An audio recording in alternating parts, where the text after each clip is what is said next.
Habari ndugu wapenzi watazamaji wa vipindi vya ufugaji bora. Hizi ni keji kutoka kampuni ya ufugaji bora zinazotengenezwa katika kiwango kizuri, na wabobezi wa kazi hizi wanapatikana katika kampuni ya ufugaji bora. Karibuni katika channel ya ufugaji bora muweze kupata elimu, muweze kujionezea mabanda mazuri, keji nzuri kwa ajili ya ufugaji wa kisasa. Karibuni sana kwa namba zinazoonekana hapo ili tuweze kupeana mbinu nzuri za ufugaji pasipokuwa na kitu cha kukushauri zaidi uweze kufanikiwa katika ufugaji wako.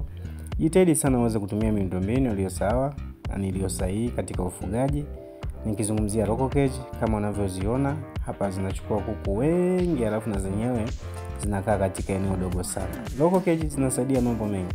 Tukiachana na masuala ya kwamba zinatoa mayai safi kwa kuku wa mayai, na pia tukiachana kwamba zinachukua kuku wengi katika eneo dogo, lakini local cage zinaweza kupunguza gharama hata za chakula. Karibuni sana Ufugaji Bora TV.